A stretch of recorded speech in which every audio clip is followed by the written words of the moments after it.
আরজি করের পর কসবা আইন কলেজের ভেতরে ছাত্রীকে গণধর্ষণের ঘটনা নিয়ে তোলপাড় রাজ্য রাজনীতি।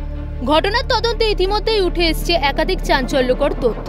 এই আবহে মনোজিৎকে ফাঁসানোর তত্ত্ব খাড়া করলেন তার ঘনিষ্ঠরা। সূত্রের খবর, মনোজিতের এক ঘনিষ্ঠ জানান, ঘটনার কয়েকদিন আগে ফার্স্ট সেমিস্টারের দুজন ছাত্রী বহিরাগত দুজন ছেলেকে নিয়ে কলেজ ক্যাম্পাসের মধ্যে প্রবেশ করে। তারা ক্লাসরুমে অশালীন কাজ করছিল বলে অভিযোগ। মনোজিৎ ঘনিষ্ঠদের দাবি, ঘটনার প্রতিবাদ করে ওই বহিরাগত ছেলেগুলিকে ক্ষমা চাওয়ায় মনোজিৎ। আর এই ঘটনার জন্য মনোজিৎকে ফাঁসানো হতে পারে বলে মনে করেন তিনি। গোটা বিষয়টি নিয়ে শুরু হয়েছে রাজনৈতিক চর্চা। তৃণমূল নেতা কুণাল ঘোষের সাফাই, দল কখনোই কসবার ঘটনাটিকে লঘু করে দেখানোর চেষ্টা করেনি। আমরা কোথাও একবারও কোথাও কেউ বলছি না ছোট ঘটনা। দেখুন, একটা বাংলা ভাষা হচ্ছে কসবার ঘটনা খারাপ ঘটনা। কসবার ঘটনাকে ছোট করে বা লঘু করে দেখাবার চেষ্টা কখনো ডক্টর মানস ভূঁইয়া করেননি, তৃণমূলের কেউ করছে না।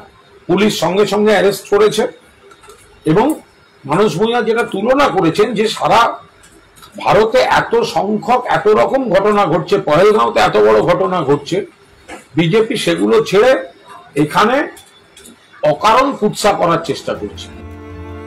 একই সুর বিধানসভার অধ্যক্ষ বিমান বন্দ্যোপাধ্যায়। তার দাবি, ঘটনার সঙ্গে জড়িতদের যাতে কঠোরতম শাস্তি হয় সে বিষয়ে দল ও সরকারের তরফে স্পষ্টভাবে জানানো হয়েছে।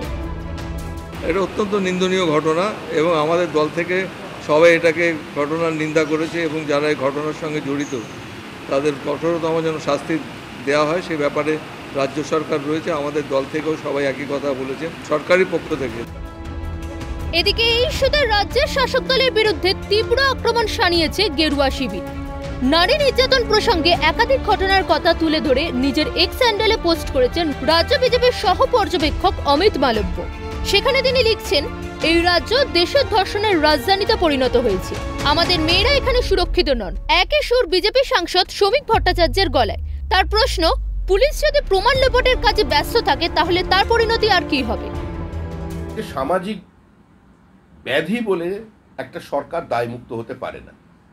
ভারতবর্ষে এমন কোনো সরকার নেই যে এটা গ্যারান্টি দিয়ে বলতে পারে যে কোথাও কোনো ধর্ষণ হবে না। এটা কাঙ্ক্ষিত না হলেও এটা হয়ে থাকে, কিন্তু প্রশ্ন হলো সরকার বা পুলিশ কিভাবে ঘটনার পরে বিষয়টাকে অ্যাড্রেস করছে। পুলিশ যদি প্রমাণ লোপের কাজে ব্যস্ত থাকে, পুলিশ যদি MJK এসব লিখতে থাকে ABCD, তাহলে তার পরিণতি কি হবে? বিজেপি বিধায়ক অগ্নিমিত্রা পালের প্রশ্ন, কলেজের ইউনিয়ন রুমে ধর্ষণ চলছে আর কলেজের গভর্নিং বডি কিচ্ছু জানে না। All are hand in gloves.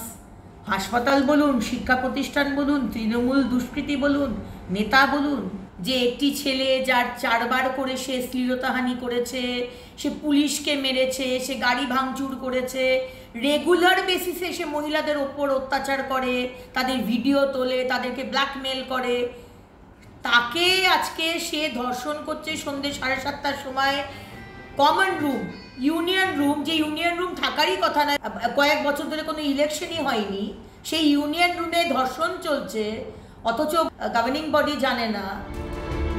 এই ইস্যুতে রাজ্য সরকারকে এক হাত নিয়েছে বামেরা।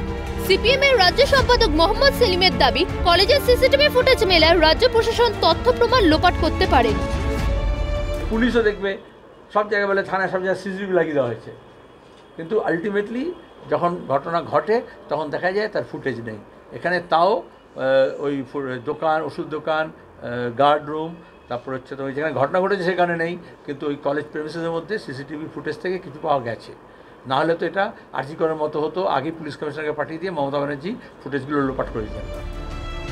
বছর ঘুরলেই রাজ্য বিধানসভা নির্বাচন, আর তার আগে কসবার গণধর্ষণ কাণ্ড নিয়ে রাজ্য রাজনীতির পারদ যে চড়তে শুরু করেছে তা বলাই বাহুল্য। এর প্রভাব 26-এর বিধানসভা নির্বাচনে পড়ে কিনা তার উত্তর দেবে সময়। ক্যালকাটা নিউজ।